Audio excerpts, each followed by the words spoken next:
how can mindfulness help us to restore genuine human connections in this fast world of digitalization? Yeah, that's truly an amazing question. Everybody should try to understand and start implementing this.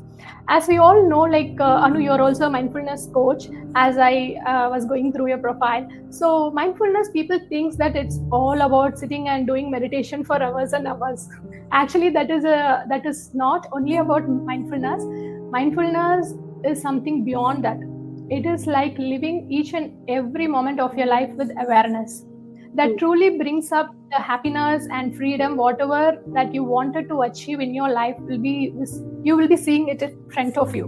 Absolutely. So it actually, while you're working yourself and when you're aware about what is happening to yourself and what is happening around you, you will start to connect with people. It will improve your social awareness, and it also tries to rewire your insights. What was your old belief system and all of that, isn't it? So mindfulness is much more than sitting and doing meditation. So while we come back to our question, where how we can restore the human connection, if we have a 5 minutes of time, what is that we do or no? What is that we search for? Our mind starts naturally to search for mobile, isn't it?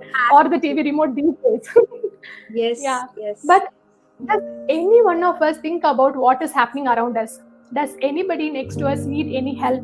Or maybe mom is cooking in kitchen, or our wife is doing something, or even the women who are like us, like whoever is too much into digital, right? They may not be like concentrating about what is happening around them to put their effort and help for the people with kindness, empathy, and all of that. But these kind of mindfulness practices help us to naturally bring back that kindness, compassion, and gratitude on all the work that we do, which makes us to connect with humans very easily. The first thing, actually speaking, mindfulness is the essence for human connection, and it actually helps us to get. Once we start doing that, right, you will start getting that happiness from you automatically. Then you do not search for your mobile or any kind of devices which grabs our attention in these days. So that is where these mindfulness practices becomes an essence in establishing the human connection, and we can overcome all the drawbacks that we have in this digital world. Lovely, lovely. Thank you. Thank you for sharing that. The next question I have for you is, you talk about reconnecting with nature and society. How can this change our perspective of life, of being in that moment, and. Yeah, I got it. So when we connect to nature, we deeply get this sense of contentment and satisfaction. That naturally happens within us when you go to waterfalls, or if you go to a boating or something, right? You forget yourself, isn't it? That is where that is a moment of mindfulness, living with the mindfulness actually. So the earlier we hardly go and see these kind of psychologists and psychiatrists and all of that. But these days we have stopped caring. We don't know how our mental health is getting deteriorated due to all this digital influence in our life. So when a person is sick or he is not mentally feeling disturbed or exhausted, what is the first thing that we get an advice from people around us? Go for a vacation, go to a hill station or nature. Why do we have to do that? It naturally proves that the nature is going to be the reset button for us, isn't it? The universe have already blessed us with the reset button. Whenever we want, we can simply go and click the reset button by taking n number of vacations, which actually energize us. It re-establish the connection with ourselves and brings back the momentum into our life to run with what we have to do.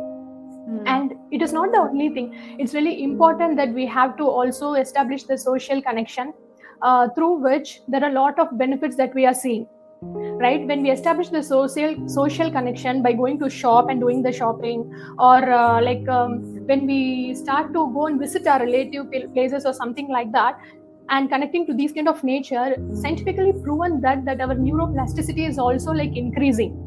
Neuroplasticity is a concept where our brain is trying to rewire, and it tries to establish more and more neural networks in our brain, which makes our brain to function very effectively and keeps our brain healthy during our olden ages, where we see these kind of memory issues and all of that, right? So it helps in overcoming those kind of problems in our future as well.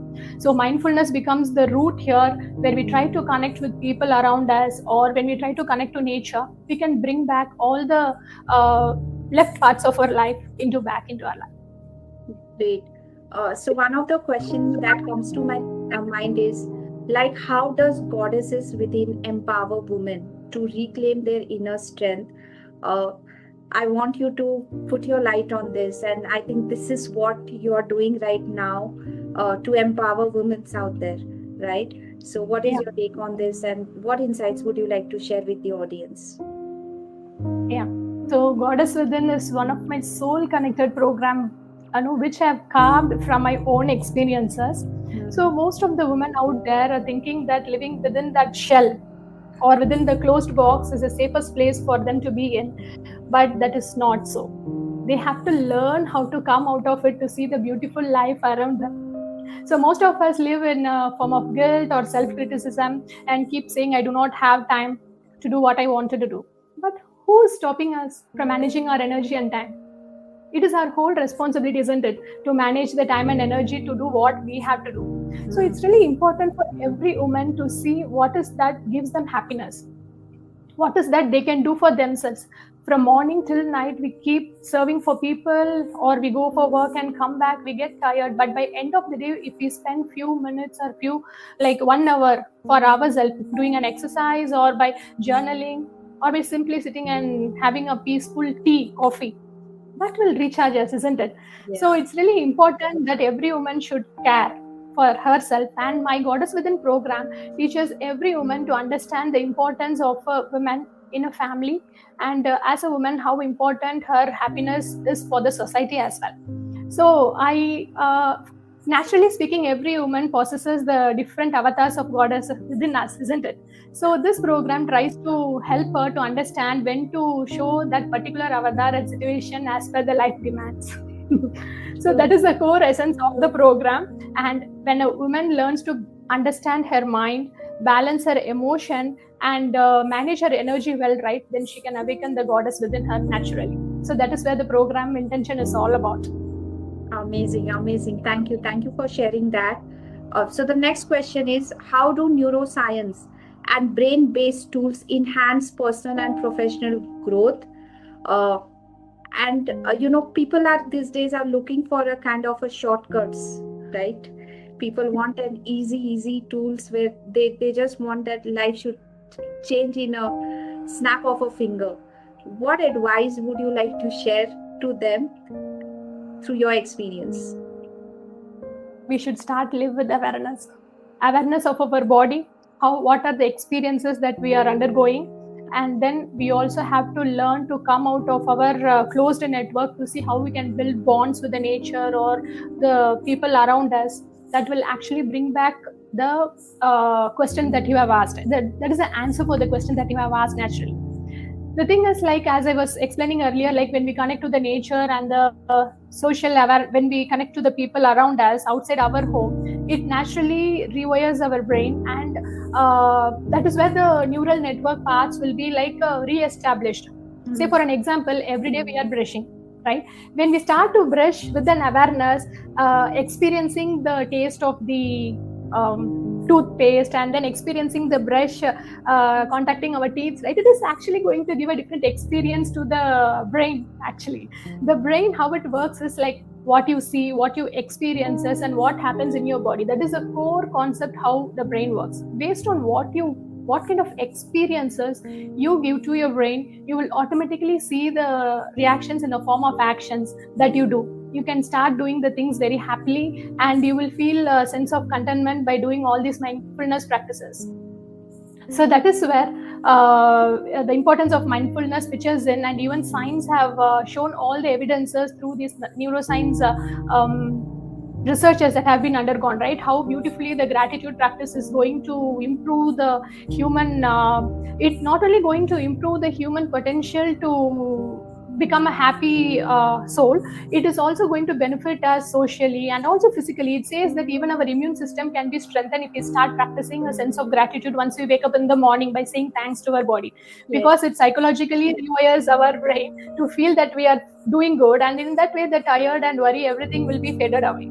And even at work, it is going to establish the sense of focus and attention, and the bonding. Once you start caring for people around us, naturally the bonding will improve, right? That with that we can see the productivity automatically into our work. So that is where this neuroscience is going to show a light and throw a light and make us to see clearly that how these kind of simple mindfulness practices of saying thanks or appreciating a person is going to bring back a different changes in our lifestyle. Great. With this, the next question I have for you is, many professionals today, I see they operate a lot from digital autopilot mode.